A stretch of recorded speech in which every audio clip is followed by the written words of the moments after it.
Host Christine Marie. Y'all, I'm so excited to have someone join me for our 6 a.m. Pacific show. We have not had a guest join us ever at this time, so this really is kind of a first time thing. And I'm so excited that it is Shawn, founder of BYMD. Shawn, you work so closely with entrepreneurs and helping them to really step into. I love how your bio says revealer of brilliance. You help them step into their themselves in the most potent way, helping them know who they are, helping them live authentically, and you're working with them to create the platforms necessary to really kind of step into that light. And I'm so grateful for you being here. I know that there's a lot that we're going to be talking about, and thank you for your time this morning. Christine, thank you so much. It's an adventure. I don't think I've ever joined anyone on a podcast at 6 a.m.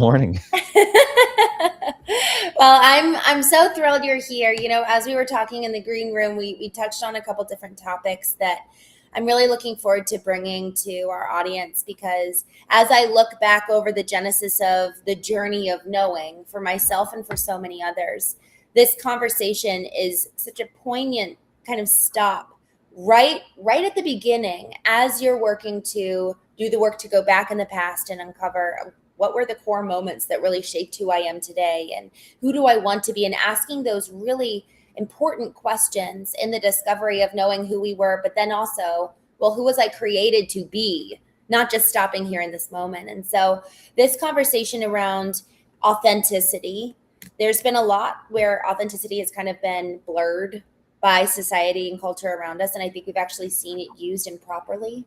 So I would love to hear, how did you stumble into this kind of being a focus of your life, and what does authenticity mean to you?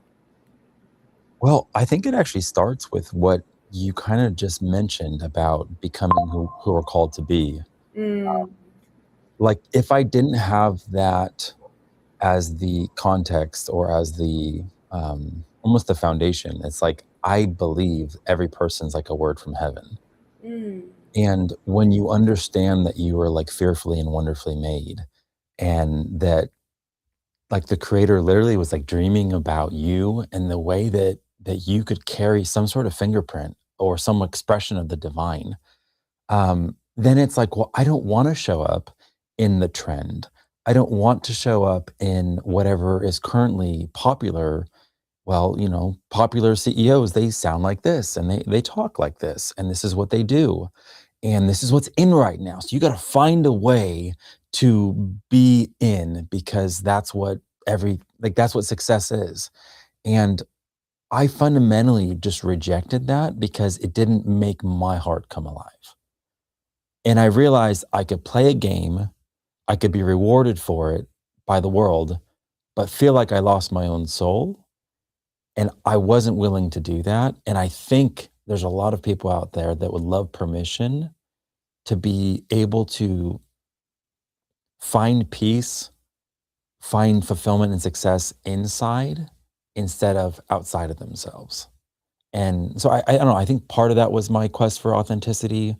Um, it was just realizing like every father dreams over their children and says like, this is who you can be.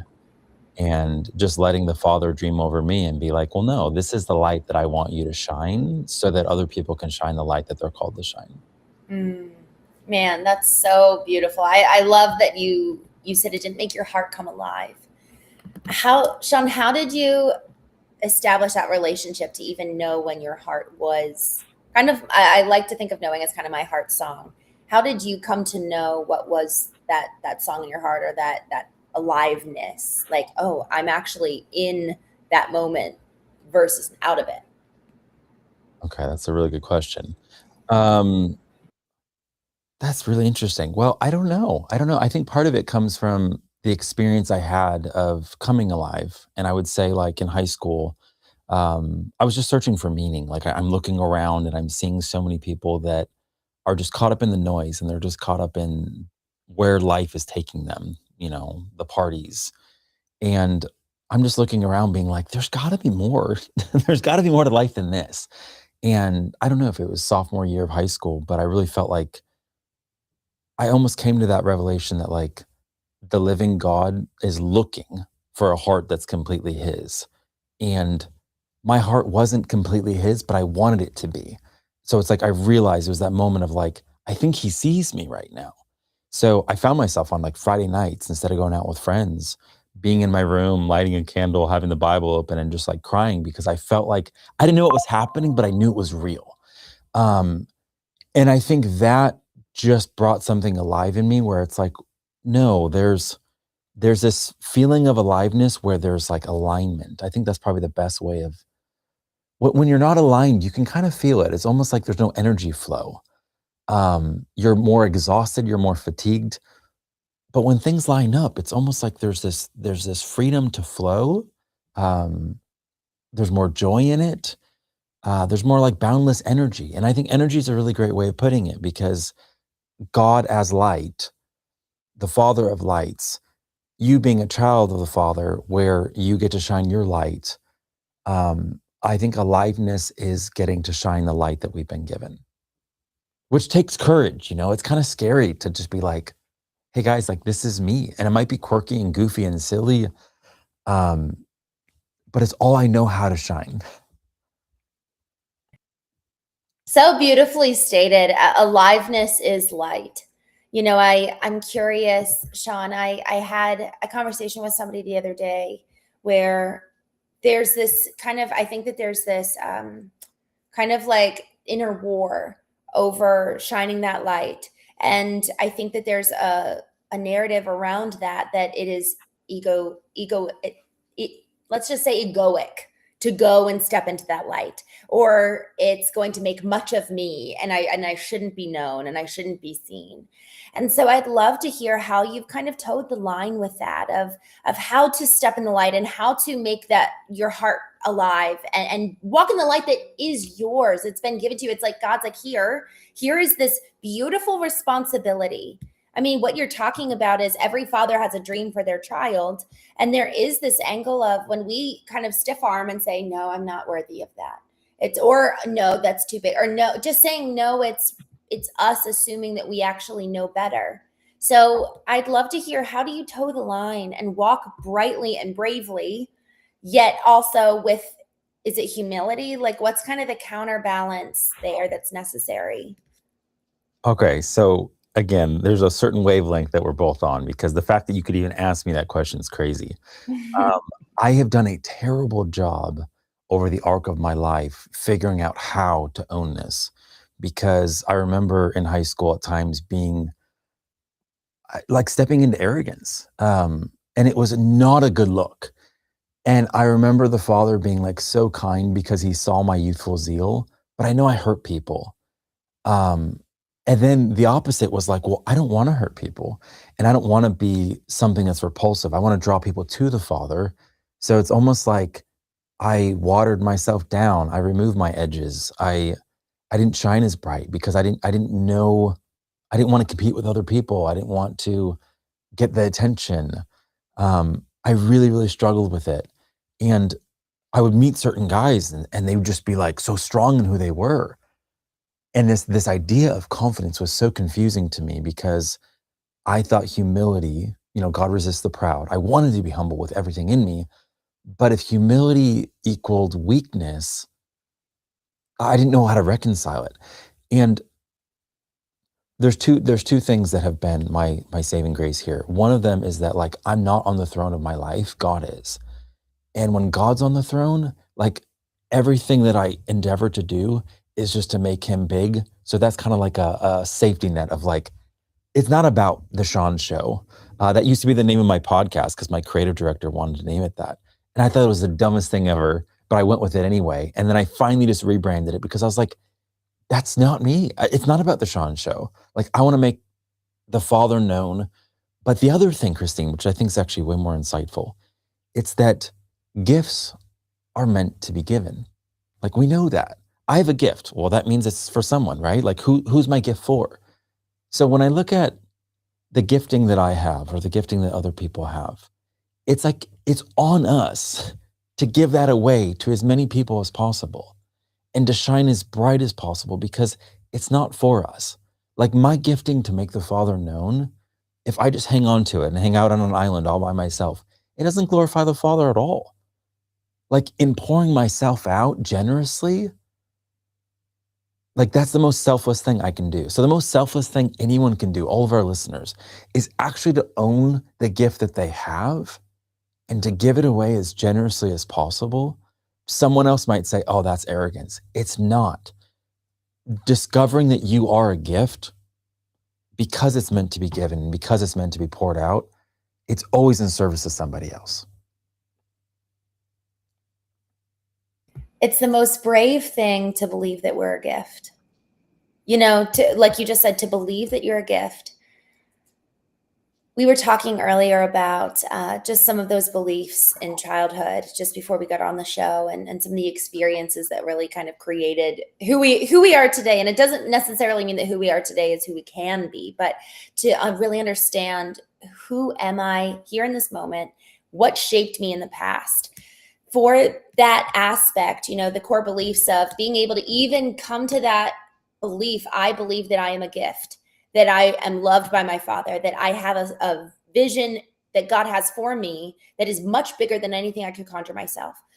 What have you had to do in terms of encouraging people to reconcile in their past, or what's kind of your process in helping them kind of understand and uncover their authentic self? But first, what are the beliefs I currently have that are getting in the way, that are not allowing me access to that authentic self to begin with?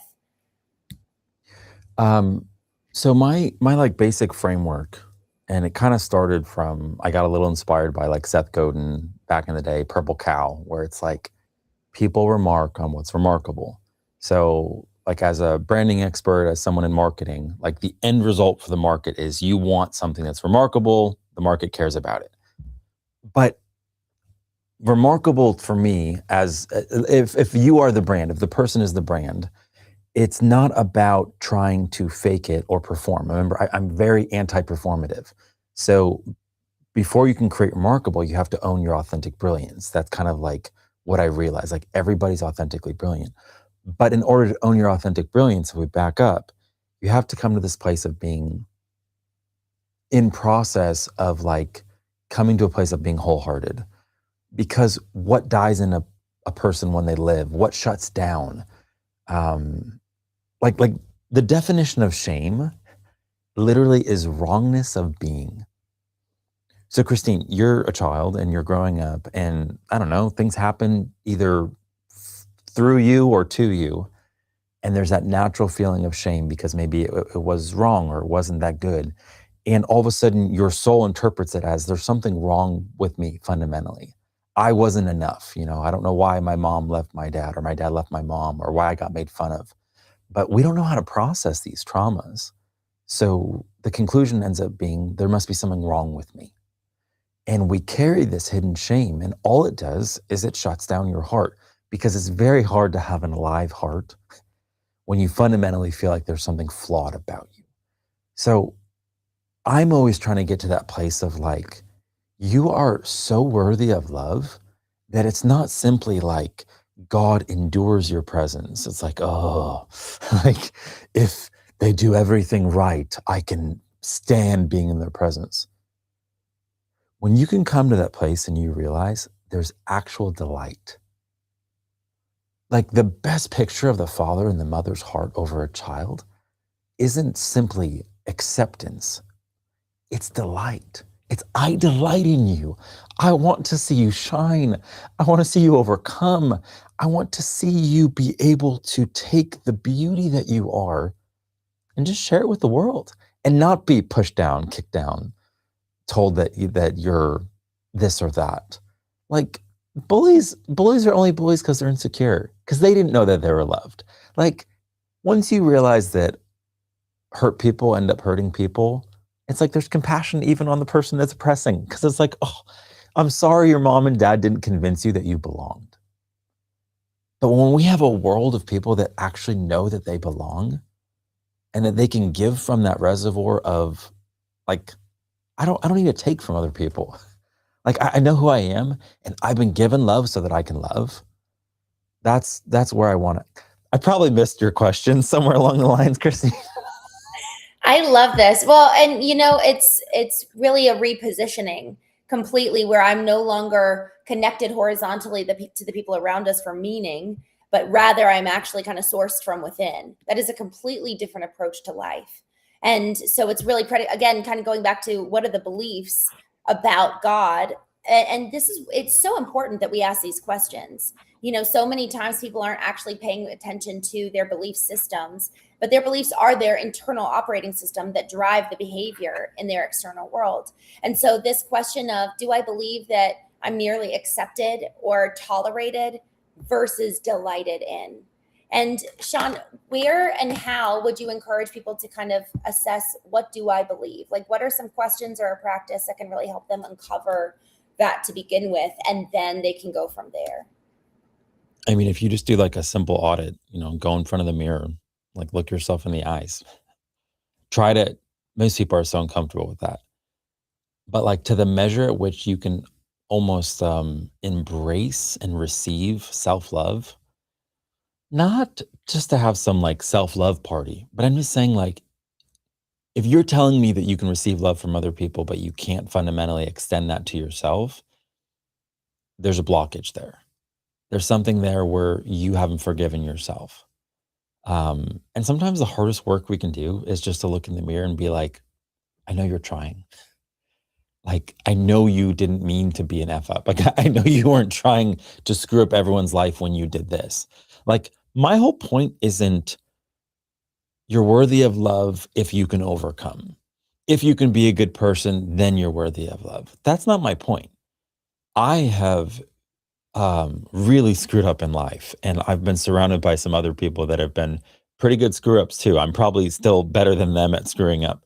But like, the point is to still know that like God looks at your heart. It's not it's not like a permission to just be, I don't know, to get away with anything. It's like, kind of like, that's where the idea of unconditional love, people are like, oh, it's so scandalous. That means that if I can be loved for anything, that therefore I can get away with anything. And it's like, once you understand how love works, it empowers the individual's heart to want to be the best that they can. If as a parent, all you are is like an obedience regulator, and you're just regulating whether or not your kids are doing the right thing, you're like the cop, right or wrong. And if they do something wrong, you tell them to go to God, and you're just like, that's not good. Like, you're teaching your kids that that's what the face of God looks like, either right or wrong. And it's such a crazy thing that we're entrusted with as parents, to actually be like the face, the voice, the hand of God. And it's like, what do you want to extend? Do you want to extend mercy? Do you want to extend grace? Or do you want to extend judgment? I don't want justice most of the time on Yeah. my own life, because if I did, like, I fall short, Cassie, like, or Cassie, Christene, so bad. Like, Yeah. so I want to operate in the same, again, I'm so bad at following your questions. I probably, I love it. This is so good. And Shawn, I would love to hear, you to be able to operate this way with your children. To your point, it stems so much from your view of yourself. And so, was that time in high school really kind of that transformation that was necessary for you to operate in this way? Or was there kind of another moment in life that really had a big impact on your internal life to then be able to show up this way externally? I mean, I want to give credit to my parents. I spoke at a dental conference one time, and there's this beautiful man, Chuck Blakeman. He's written all these books, great guy. But he was talking about his life story and how pretty much his like parents would leave on vacation with his brother, but not take him along. And he didn't know, as a 6 and 7 year old, that you didn't have to bake your own birthday cake. Like, it was such a sad story. And then I get up and I was just like, all I ever knew is love. And my mom always told me that, like, all you've ever known is love. So it's like, it is 100% your job to release what you know. But it wasn't in that foundation of love that I actually learned the most of the Father's heart. It was in my coming to grips, like, face to face with my own failures. It was endeavoring to be holy, to be like God, and then I'd fall short, and then I'd screw up. And the craziest trap for anybody out there, and I think this is what happens to most people, is that anyone that comes in to receive the love of God, the very first time they receive it knowing that they don't deserve it. It's a free gift that's given, and it's beautiful. It's untainted. It makes them so happy. There's this happy holiness. But then something comes in where after that, it's like, well, Christene, you should know better. And once you know enough about God and you know enough about religion, you then feel like you have to find your way back to God because you shouldn't have screwed up. You shouldn't have fallen. You shouldn't have. And then it just beats you up. And then inevitably people keep drifting and they drift and they drift and they drift. And the trap is religion is like man's attempt to get back to God, where God is like, no, I freely gave it to you. Like I freely gave it to you. And so many times I'd get caught in that trap and I'd try harder and I would just fall, I'd dig a deeper hole. And it wasn't until again, I would just throw myself on the mercy of God. And that's why I realized like, I'm not on the throne of my life where it's like, is Shawn, did he earn enough? Did he do a good enough job? It's all filtered through whether I have self-loathing or what, like self-love in some creepy way where it's all about pride. That's all ego at the source of it. But it's like whether I've been in seasons where I've fallen away from God and done things that I'm not proud of, or whether I get to walk in his grace, it's like, it's all for his glory. Like it's not about me. Like if it wasn't for God and his forgiveness and his mercy, oh my gosh, like I'm capable of anything that's wicked under the sun. And that's where, I don't know, it's just like I have a very healthy compassion for anyone that struggles because I know struggle. So to answer your question, it was the seasons of struggle. It was the seasons of falling flat on my face and only God like convincing me that I was still his. That gave me the Father's heart more than anything. Wow. Where do you find, that's it's such a beautiful concept that effectively failure is the thing that propelled you into grace, rather than it being the thing that drove you away. Because I think you're right. It's like the drifting, drifting, drifting. I've got two questions, but I think what I want to do is go with this first one. How have you been able to maintain a proper relationship within the confines of, let's say, religion without falling into that? Because I believe you do like attend a religious, I think you do have a religious affiliation, correct? I do. So how do you maintain that internal alignment and the internal pursuit in kind of under the guise, like under the umbrella of, as you defined it, which I was so grateful you did, because I think that that is so much of what it is. And you have to bring kind of your personal pursuit under the umbrella of religion, which is man's attempt to get back at God. So how do you maintain kind of that relationship in and among so many people that are kind of desperately grasping at something that they already have? Well, I think you just said it right there. Like once you realize it's a relationship, it's like I'm doing my best to try to walk with the living God that I can't see by faith. And when you start knowing the heart of God and you know like the person of Jesus, I don't know. It's like it's not just like a way of life. It's not just a creed. It's not just a culture. A lot of the times I don't have my kids listen to Christian music because I don't want them to feel like they're growing up in a culture where it's like, oh, I listen to Christian music, so therefore I'm Christian. It's like, no, that doesn't mean anything. Like, um,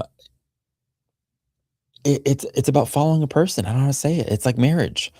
You can be married, and 10 years in, you can have a glorified relationship with a roommate that's called a marriage, but there's not intimacy. You don't know their heart, they don't know yours because you put up so many walls. And on paper, legally, you're married. Optically, you're married. But there's nothing there. Like it's a relationship. Like it's never something you can just chill and coast because you've arrived. Man, when you get to that one place in your marriage, you've arrived. You can take your eyes off of the daily pursuit. You can put it in coast mode and everything's just going to work out. Like, no.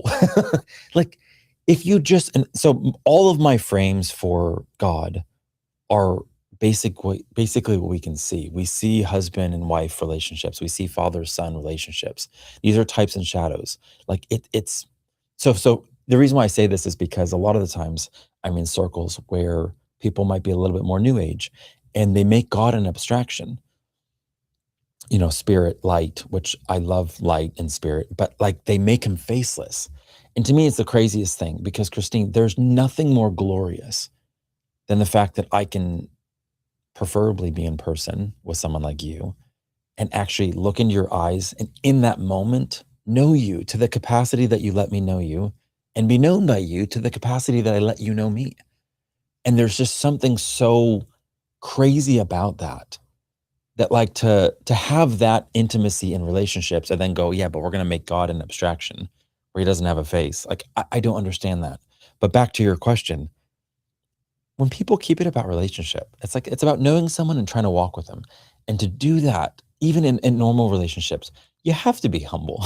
You have to know like, hey, I'm probably going to bomb it. I'm probably going to make mistakes. I don't want to, but like, that's okay. You just keep it about relationships. Like I went to all these different churches growing up, all these different denominations. And my mom would always ask us after the service, what did God say to you? Not what did the man or woman of God say? Not what is this church known for?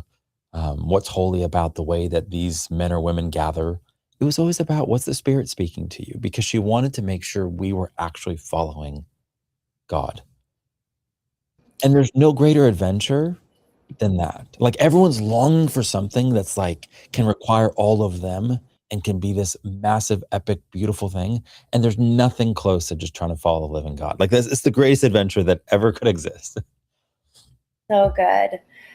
I'd love to actually ask you something that it sounds like you can't relate to, which I'm grateful for, but I know that there's a lot of folks that can resonate with what you said about marriage, being in a marriage with a where it feels like a roommate. And I'd love to just kind of lean into that a little bit for those who are in that place. What does it look like for you if you were going to advise us? What does it look like to first look in the mirror and then go and kind of approach that relationship where, how do we proceed? Yeah, I feel like so much of life culturally in the last 10, 15 years has been about the individual. And there's nothing wrong with the individual, but I think this is where it really hurts people is that it becomes about, well, like I don't want someone to endure abuse. I don't want someone to stay in a marriage longer than they should because there literally is again like some sort of physical or emotional abuse. Like I think it's healthy that we've come to the defense of people in that regard. But to the consequence of people making it about themselves. Um, my mom grew up in a really difficult home in South Texas where it was like a little shack, not a lot of space, and there was a sheet that separated the living spaces and sleeping quarters. And unfortunately, she had a father that was very abusive, physically, sexually, and she remembers like being in the corner, like under a little table, holding her grandma's Spanish Bible, which she couldn't read, as she'd be hearing her dad doing all sorts of terrible things to her mom. And her mom ended up, I think, again, staying in the marriage because it was the right thing to do, and ended up getting breast cancer and dying when my mom was like 17, 14, I think, or 17, something like that. Well, my mom then led the charge with her siblings to leave the house because it wasn't safe. And she poured herself into all of her relationships. And then at one point, she just felt so low because she had nothing. She'd lost her mom, didn't have her dad, poured herself into all her relationships, and was at this point where she was just at this all-time low, and she's crying out to God, and she's like, God, like, I don't want to live. Like, I hate my life. Like, no one cares about me. Like, and she's yelling at God, and she's just in anguish and in pain. And she hears him say to her, give love. And she's like, what are you talking about? Like, I have nothing. And she hears him again just say, give love. And in that moment, because of her pain, she could have chosen the road of victimization, the road of you deserve better. But she chose in that moment to be one that was going to give love. And in a relationship, all I can think about is like what I'm responsible for. And there's been times I haven't loved my wife well. There's been times that I have not seen her that were what, a foot and a half away in bed, but it feels like there's miles between us. And to anyone that's in that situation, it's like all you can do is first and foremost position yourself to receive love from God. The easiest way is to be a conduit and to give love. If you don't have love, like it's the craziest thing. If you don't feel like you deserve it, you feel like you've drifted far, you've bombed everything in life, there is always hope because there is a God that is so fiercely committed to loving you back to life. So step one, find a way to believe that, fight for that, and receive love. And then do the best you can as a broken vessel to just pour out to those in your life. Like the greatest weapon any of us has in our relationships is just to love fiercely, unconditionally, and not demand that the person that we're loving responds. Because love demands that there's free will. It's like that bird that comes and rests in your hand. It's like the gift of love. And you can't hold on to it because then you suffocate it. You just have to believe that it's going to stay there by choice. And if it doesn't because you've done something wrong, you've got to own your story. If you have the courage to write your story, you have to have the courage to own it. And there's going to be a day when I share some of the chapters in my story that Christine, I'm not allowed to share yet, because I haven't fully shared that or showed it with my kids because they're not old enough. But like with those closest to me in private, I share my story. And I don't always want to do that, but you have to have the courage to do that. So yeah, that's my encouragement. That's so good. And it's so important, Shawn, because there is such a emphasis on protecting yourself and, getting out of bad relationships. And there's not so much emphasis on, well, how do I fight for it? What does it look like to actually really take the log out of my own eye, and what does it look like to even look in the mirror and see the truth to begin with, and then allow for the receiving of love. When we're talking about posturing ourselves to receive love, what are just some really good ways, maybe just two ways that people can kind of intentionally, if they're like, okay, I want to start receiving love, and they just know that there's a void in their life, what are two ways that they can just kind of get started and try? but how much of it is trying, right, versus letting and actually opening up? So I always tell my kids this, like the craziest thing is if in your awareness, you're actually thinking about wanting to connect with God, that already means that he's looking at you. Like there's no way in your own heart that you are going to desire God before he desires you. All we ever do is respond. It's almost like he's the sun and we're the moon, we reflect. So if you ever feel like a drawing to God, just know that he's already there. So he's not there to condemn you. He's not there to beat you up. So if you're already feeling drawn, like know that it's because it's his longing, not yours. And when you realize that, it's so much easier then to receive love because it's not like, well, God, I'm the one that so bad wants to encounter you. I'm the one that wants to receive you so badly. But where are you? It's like, no, no, no, no. The reason why you're longing, the reason why you're stirred up right now is because he's the lover of your soul and he's been going after you and he's finally causing something in your heart, an ember to start glowing. Like that's recognition right away. He's after you. So when you understand he's after you, it changes the conversation because when you're there, then it's like, okay, God, like have your way. You're wanting to somehow bring me back to life.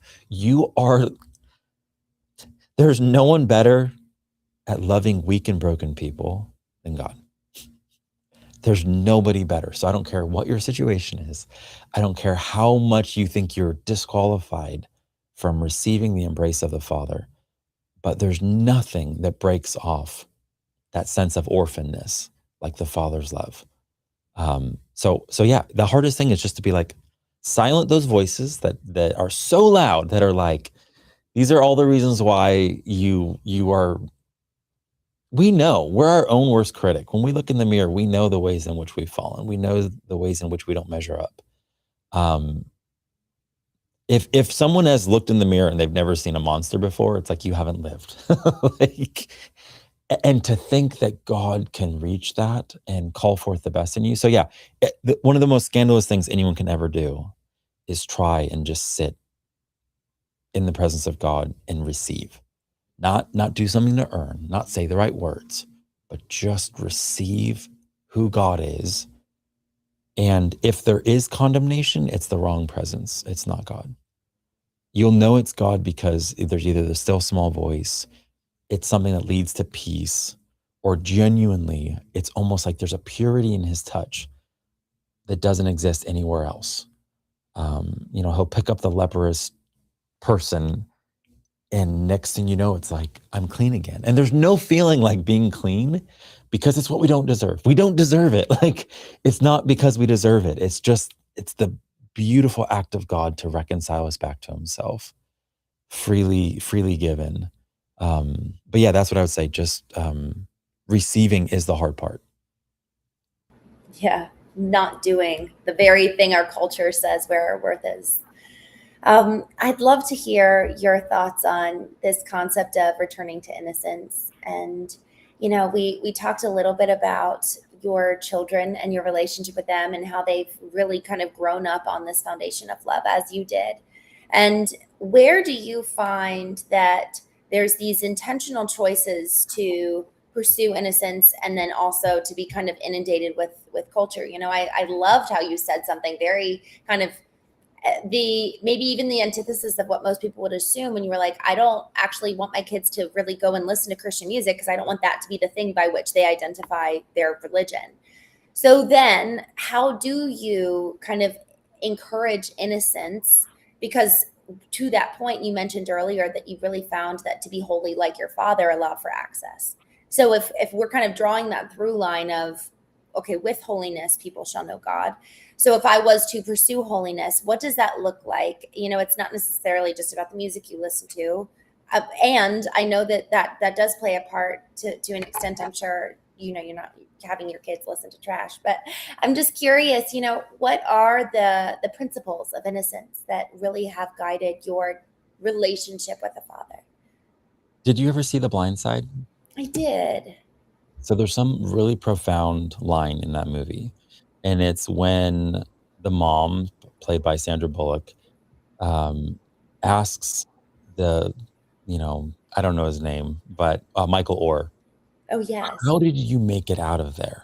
Hurt Village, because he grew up seeing, his mom was doing drugs, all these things. How did you make it out of there? And he said, every time my mom would do something that she shouldn't do, she would tell me, close your eyes. And he's like, and that's all I did as I closed my eyes. There's something about the fact that our eye gates receive light and also the absence of light. Um, I tell my kids this all the time. Like, if you have to close doors in your life, go ahead. You got to close them. If you've ever done gardening, the best time to deal with the weed is when it's just sprouting. If it becomes some like little tree, some sapling, like it's really hard to pull that out. So it's kind of like the easiest door to close is the one you never open. The easiest way to keep light in you is to not look at darkness. So much of it is just a posture of like intentionality of like, I'm not letting my curiosity get the best of me. I actually know that lots of these roads are not for my good. Like, I don't need to try every drug to know I probably shouldn't take that drug. Like, wisdom is saying, oh, someone else had this story and they got all muddied up and mucked up. I should probably just listen to that and not do that, you know? So wisdom is like having the ability to learn from someone else or something else. And I just want my kids to be as free as possible. But for example, we were talking in the green room, as a kid, I think it was fourth grade, I was on the bus and some of the older kids in the back were like, hey, we have this Beckett of, cards and values. You should come check this out. Like, we want to show you something about these cards and what they're worth. And in this magazine was another magazine inside that was, a porno magazine. And I didn't know exactly what I was looking at in the sense of I'd never seen a woman, like that before as a, in fourth grade. But there was something that just felt so defiling. It wasn't because my church or my religion was like, Shawn, that's wrong. It was because I have a conscience inside and something about it just it didn't feel right. It wasn't clean. It wasn't pure. And it was meant to try to defile and make me feel like there was something wrong with me. And thankfully, the way my parents had taught me was like, when you are struggling, you can come to us. So I went to them and I said, hey guys, like I didn't want to, but I saw this and I just feel so bad. And they didn't beat me up and they're like, oh, you're so bad because you did this. You looked at this. They just put their arms around me and like prayed over me and like loved me until it's like my innocence was restored. They got that hook out, the hook that was trying to stay there, that would just continue to, when you feel at the identity level that you're worthless, you continue to do worthless things. I'm only stopping because I know you unmuted, so I wasn't sure if there's. Yeah. I, man, please keep going. This is so good, Shawn. There's so many princes and princesses that find themselves in the gutter. Mm-hmm. And they're eating out of trash cans and living in slums, not realizing that they have a place in the palace. Like they don't believe that they're a prince or princess anymore. It's not that the father has kicked them out. Right. It's like the prodigal son. He went in his father's name to do whatever he wanted to do to build his own kingdom. And so many of us, we do that in our youthful zeal, not knowing any better. And we get our knees scraped up. But it's not about the falling and getting scraped up and doing wrong things. It's about what that tells our identity and how it shapes our identity if we allow it. That's where it's dangerous. One of the biggest things that frustrates people, and this is not a God thing, this is just like a marketplace thing, is that I tell people there's the problem of freedom. And that is you can literally do anything in life. But we put up these cages because we don't like that we actually have freedom. We'd rather not have freedom. No, you don't understand, Shawn. I don't have freedom. I actually can't start a business. I actually can't have a successful relationship. You don't understand. I can't reconcile with my dad. And we have all these reasons why. No. Like I'm just not worthy of love and people leave me, so I can't have a relationship. I'm just not smart enough or I don't. And the reality is like when you embrace who God's called you to be, there is so much freedom that it's scary. It's like, what do I do with it? I can actually be whole. I can know love without shame. I can create something remarkable when God breathes through me and in a creative way, and that can bring abundance into my life. I can have happiness and joy and fulfillment. Yeah. Well, I don't know. That's scary. Like, I'd rather just stay in this prison and complain about the fact that I'm in this prison. And I have compassion on you. I get it. Like, it is not easy to believe and to have, and the reason why we don't always want to believe, Christine, and I get this, it's because hope deferred makes the heart sick. But desire fulfilled is a tree of life. I want people, I'm sorry if I give hope and it scares them because they're afraid they're going to get heart sick again. I'm willing to become someone's pesky friend because I believe desire fulfilled is worth it. I think we need much more of that.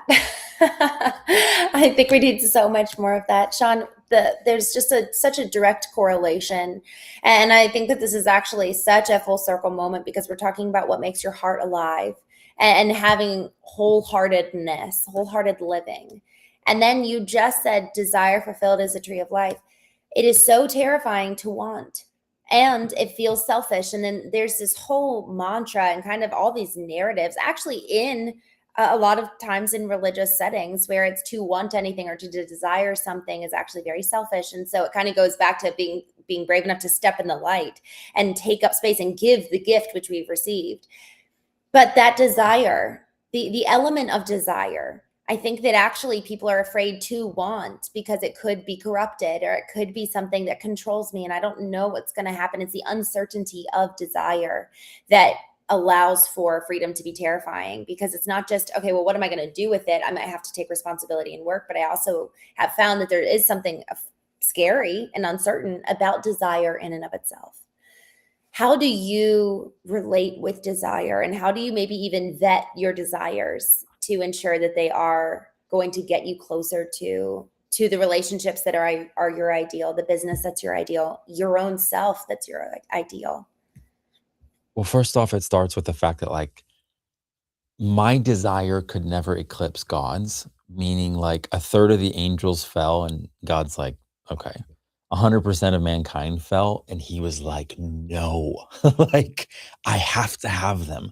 Like, when you see God as anything other than having so much desire and zeal for his house, zeal for those that belong to him, um, he is so zealous. So it's like, there is a holy desire, there's a holy passion. It's fiery, it's all consuming. And then there's also the flesh that has desires that aren't going to produce life.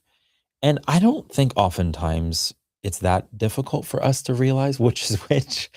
Um, like, like most indulgences or desires of the flesh are just kind of baseless indulgences that are like in the moment, they're loud, they promise fulfillment, and they leave you empty. You know that they weren't right when you look back on it. So it's like, for example, let's just say, my son is having a imagination that's not that great. Oftentimes I'll tell him, keep going with that imagination, believe it or not. Don't just like with guys, it's like, don't just have it stop at the, oh my gosh, me and this woman and this thing happened and it was amazing. Yeah, it'd be great for it to stop there, but don't keep playing the reel. And now all of a sudden you're 5 minutes later, you're 10 minutes later. How does that actually feel when accountability sets in? When you realize, oh my God, that actually happened. I actually did whatever I was thinking of doing. Doesn't feel good, does it? Well, it's not God if it's going to leave you completely empty. Feeding what narrative? God's narrative is he wants you to feel like you belong and that you're amazing and that like you're worth dying for. The enemy's narrative is just that you're worthless and you're despicable and you're wretched. So anything that's led to self-loathing, chances are those weren't good desires. But it's like with the heart, it's like I just try to leave my heart surrendered and yielded. There's not too many amazing things out there. Like wholesome things might seem boring, but it's like that's where life is. I was saying this the other day to someone. If you could put me on an island and give me everything that I could possibly want at the snap of my finger, the most indulgent foods, the greatest devices or technology or cars, mansions, the richest fragrances, whatever. But I couldn't be around another person ever again. What's the point of everything? Like, just ask that to anybody. What's the point of everything if you don't have someone? So good. You John. know? Yeah. Yeah. John, I'd love in kind of wrapping us up here. I'd love to hear, as you're a father yourself, and as you are giving your children this home that is full of innocence and love, and you're really guiding them well, even so, what's kind of the number one nemesis that you've got to look out for in culture today? Oh man. I don't know. I'm not much of a cultural expert per se, but that's where I think